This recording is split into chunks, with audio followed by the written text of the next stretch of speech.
Welcome back. This week's Riz on the Road traveled to the corner of Carnegie and Ontario as we check in our Gillingham Ford. Folks, our Gillingham Ford trip this week takes us right here to Progressive Field. But I want you to check out my buggy, this car I've been driving. This is a demo. It's available at Gillingham Ford for thousands less than the sticker price. It's got about 4,000 miles on it, a titanium fusion, all-wheel drive with all the bells and whistles. I have driven this thing for the last 3 months, and I absolutely love it. A lot of demos at Gillingham right now. Meanwhile, let's go find Chris Antonetti.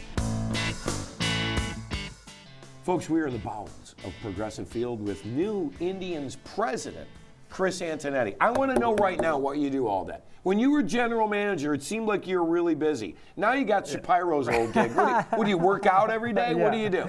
It's actually different than Mark's old role. My role is still focused primarily on baseball operations, not as much on the business side. And so I'm still day-to-day involved in baseball operations and helping lead our group forward.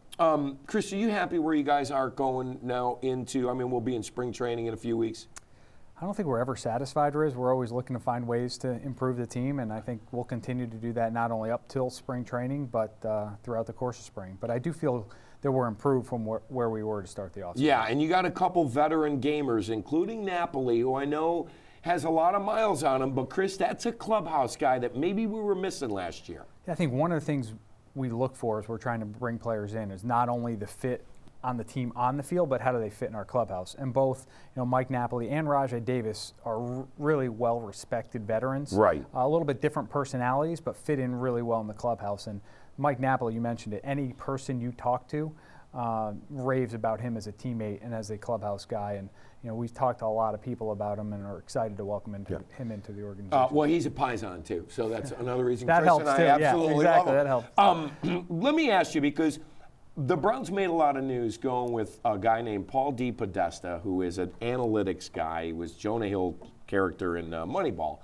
You baseball people knew about that. What do you think he will be with the Browns, Chris? What do you know about Paul? Yeah, Paul's a brilliant and innovative guy. I think it may be miscast a little bit to say he's just a numbers guy. He's an extraordinarily creative, analytic thinker that has a really good job of tackling problems and looking at them maybe in a little bit of a unique way to come up with creative solutions. And he can design systems and processes to help organizations forward. He's the type of person that would be successful in any industry he was in. Right. Who's extraordinarily successful baseball executive. He'd be very successful as a Fortune 500 executive. I have no doubt that he'll help the Browns. He'll help them out. Now come the tough questions. Did you get a call on Salazar today? I won't say specific players. Got him, folks. I got him, folks. I won't say specific players, but we did get calls on starting pitching today. Chris, everybody thought that was our chip, your chip, to trade to get what you wanted. You held back. Why? Well, our preference was never to trade our starting pitching, but we wanted to find ways to improve our roster. One of those ways could have been taking guys that were on our major league team and trying to improve other places by trading from an area of depth for an area where we had need.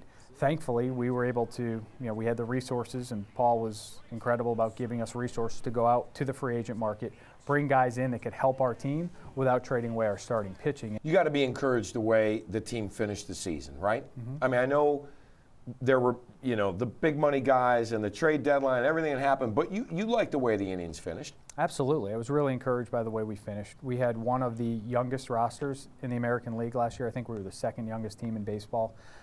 And that really bodes well for us because we have a group of players that either are in their prime or entering their prime. And now we feel we've been able to complement them with some good veterans. So we feel good about the group we have going into place. And now if we can play in the first half this year the way we played in the second half last year, we'll put them both together, right? Exactly. What'd you get for Christmas? I got time with my family, which is more valuable than anything on earth for a busy guy like this. Chris, thanks for being here. I will see you in Arizona, partner. Thanks, Riz. Always a pleasure. Indian spring training begins March 1st. Hopefully we will be out there, guys, and our tribe this year. I think the Indians are going to do well. I like Napoli. I think Napoli is going to take the place of Jason Giambi in the Indians clubhouse this year, and they needed that last year. All right, don't go anywhere. Our final